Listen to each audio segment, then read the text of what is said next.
Hey guys, Darcebius here with another Bile and Blood campaign storytime interlude. Today I'm talking about the coterie of psychers that have joined the fermenters, the Viccicrudes. Now, these are, as I said, they're a coterie of Nurgle psychers who have become so mutated and insane from summoning so many demons and suffering so many perils of the warp that by all rights they should have evolved into spawns and be an unthinking mass of just tentacles and limbs and teeth and tongues and rotting flesh and madness and all that sort of stuff. But rather than devolving into spawns as they should have, Nurgle found their mad ways so amusing that he actually pulled them back from the brink, twisted beyond any recognition from the librarians or sorcerers they once were, and solely fixated on spewing as many demons out as they possibly can, and opening warp rifts and doing crazy things and just summoning and worshipping Nurgle and just doing their thing. Now, they've recently joined the fermenters. They are now fermenters proper, although they form a kind of sub-faction within the fermenters. Essentially all psyker, they are just covering the whole psyker kind of realm and sorcering thing for the fermenters. Now, throwing up art here of Gutrot Spume and the Putrid Blight Kings, who are from the Warhammer Fantasy, the End Times series. But these are the guys that I'm going to be using to represent the Viccicrudes and sorcerers, their leader, as Gutrot Spume. So this kind of gives you an idea of how they look and how ridiculously warped and tainted and just crazy these guys are. As you see, there's tentacles, and they just have these, also mostly armed with huge, rusted, but warp-infused force axes, and just generally summoning as many demons and monsters and creations and spawns as they possibly can. So that's those. So we've had a look at them there. So as I said, they're led by sorcerers, who is an ancient sorcerer lord whose past is lost to the vagaries of warp and time, but he remembers once being a librarian of great renown, before having to take down his psychic hood and pick up a reductor as an apothecary after an ancient decree. Though the warp always called to him. So it's suggested that he actually was a pre-heresy librarian in some God knows which chapter. Very possibly could have been Death Guard, but easily could have been from any other of the legions, and eventually found his calling to Nurgle. I imagine that he was a sorcerer using biomancy, probably when he shouldn't have been. Biomancy not always being something that Space Marines should be using, but it was something that always interested him, the kind of the changing of the physical form and manipulating biological matter with his mind and the powers of the warp. Which is rather naughty for a librarian, but it's kind of suggested that he was around during before the heresy even began, with the suggestion that he stopped being a librarian to become an apothecary after the Edict of Nicaea. And now this is lost to the vagaries of the warp. This is a fragment of a memory that he has. All of the fermenters, I didn't mention this in the last video about the fermenters, but you should check that out because that's kind of an overview of those guys, and this is a bit more specific. But many of the fermenters don't really remember who they are or their past, because their brains are so rotten and their minds are so gone. Now I could not stress how much this is so much more true for the Viccicrudes. Very little of their sanity, very little of their brains, in fact, remain.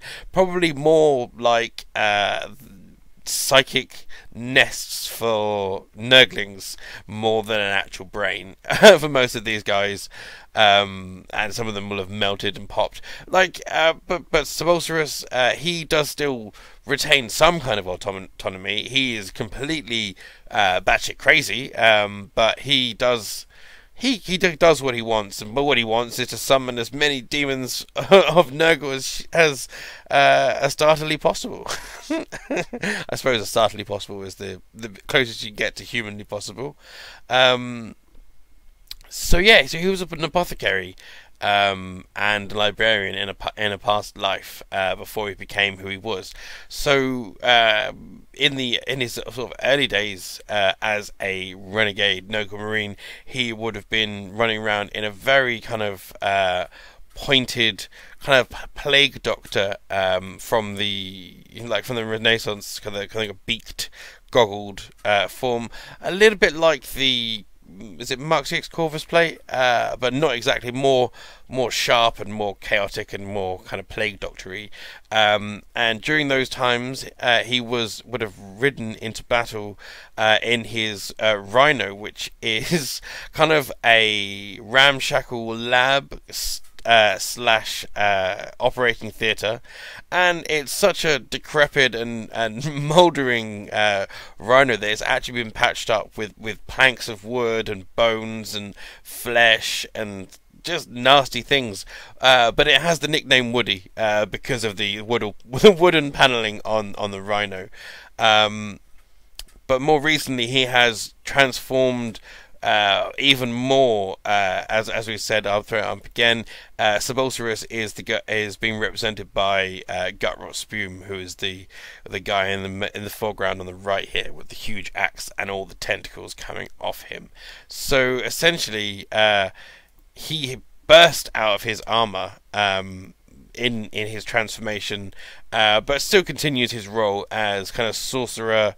Apothecary with Nurgle is always a little bit interesting for the Viccicrudes. So many cultists and Chaos Space Marines enter Woody, his laboratory operating theatre Rhino, but very few leave. Many do leave, but more spawns seem to leave because he does enjoy mixing flesh and the warp and demonic stuff and all that good, nasty stuff. So he exists in two forms depending on how the way the warp waxes and wanes. He is either that plague doctor, ceramite covered apothecary sorcerer, or he is that kind of mutated mess of a thing with his giant rusty force axe. This kind of duality is difficult to kind of get your head around, but it's one of the things, the vagaries of the warp and the way the warp seems to affect him.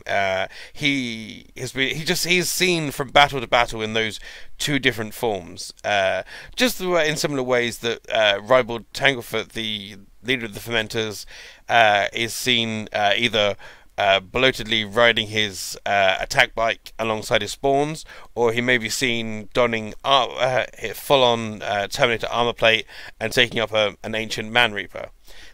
They're seen in different kind of ways in different battles, and kind of just the warp is the explanation for that, and the way the warp affects people's understanding and just their entire physical form and matter.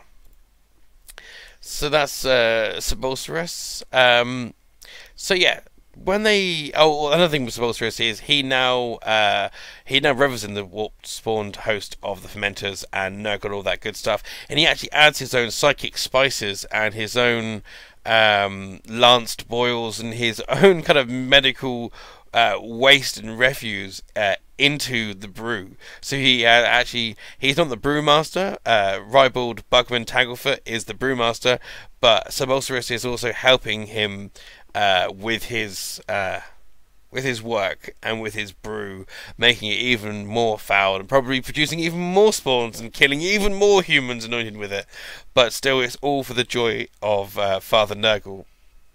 It's also important to mention that Sorcerers has his Plague Marine orderlies with him, who are towering, mouldering Plague Marines who are basically mute, but they have a very gentle but disgusting touch. And I just imagine these huge, hulking, rotten Plague Marines, but with like tattered, smeared gowns possibly, and trying to use delicate and barbed, horrible medical tools on their victims and battle brothers to make them better, make them more fitting, make them more representative of the joy and many fecund ways of Nurgle.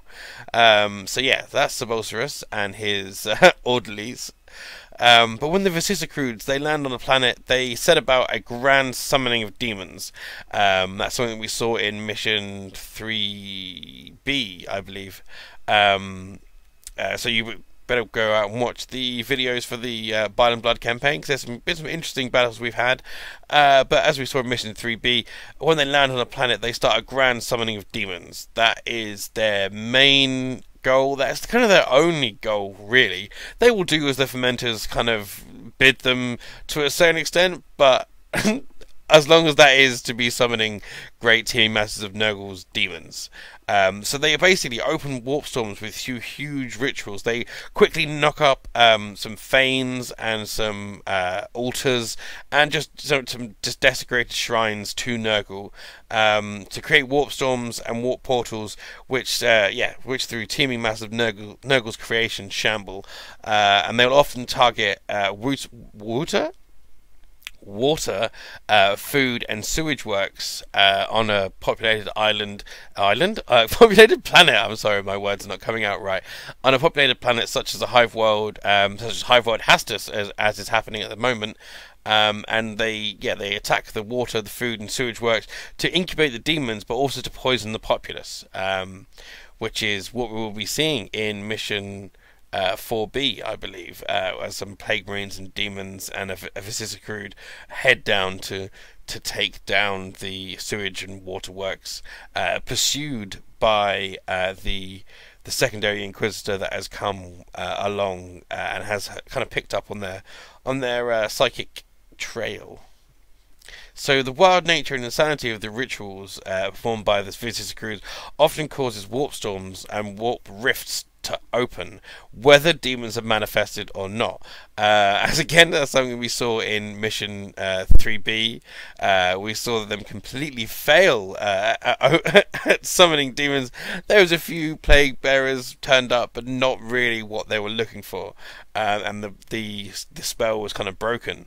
But because of the number of psychers, the ridiculous. Because the main bulk of the Viccicrudes are psychers. Often you'll see them 3 or 4 at a time. They are obviously kind of unbound kind of battle force, and there are so many psychers that the psychic potential and the psychic backlash, if a demon summoning goes off, or even if it doesn't go off, it can open huge warp rifts that just roam around the planet, sucking in friend and foe alike.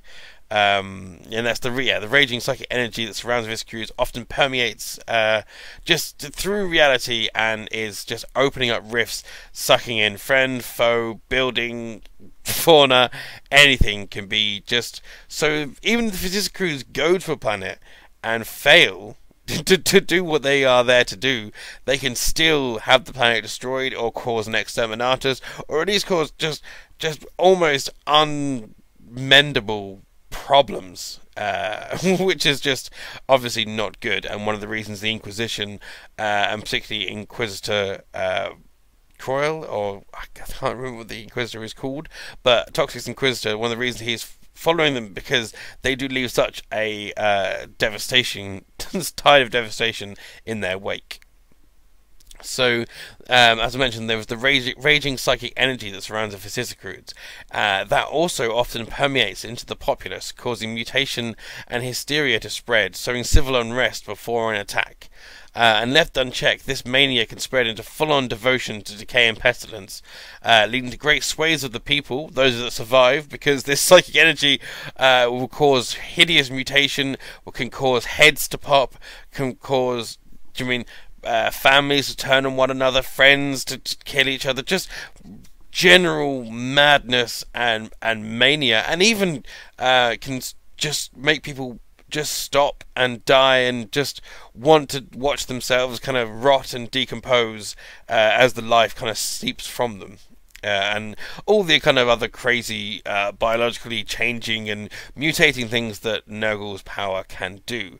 But those that do survive, they are kind of become these sycophantic cultist followers that will actually follow every whim of the Viccicrudes, and many of them willingly shamble up to be anointed in Bugman's brew by the fermenters, and willingly many of them die that way because the brew just eats into their minds and their flesh, destroying them.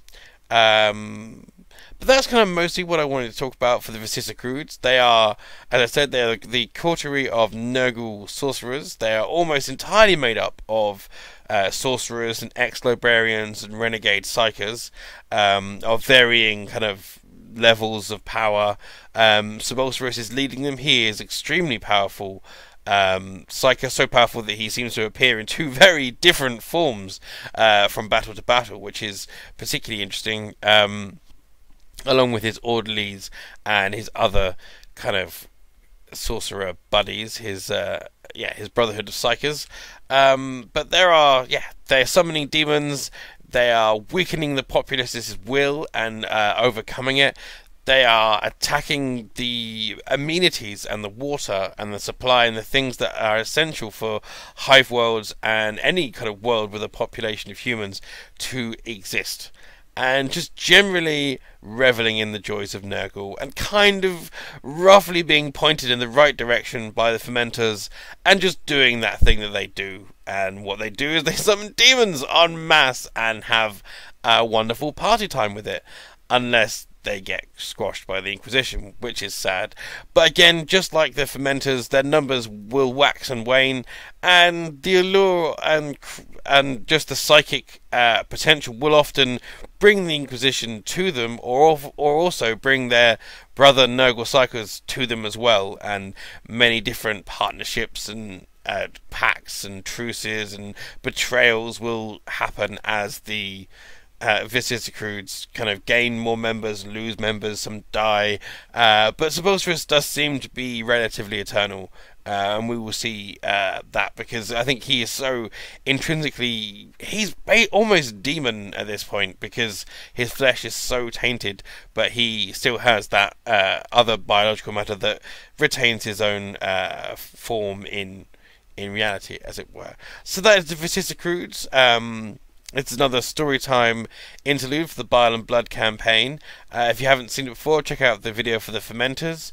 I know Toxic's going to be doing a video talking about his Inquisitors, and possibly Sven Stormslayer, his Wolf Lord, part of Ragnar's company that are coming to persecute the fermenters on Theoria, as well as you check out the Theoria campaign videos. We are playing on Vassal, as well as building the models ourselves, because obviously Toxic is in America and I'm in the UK.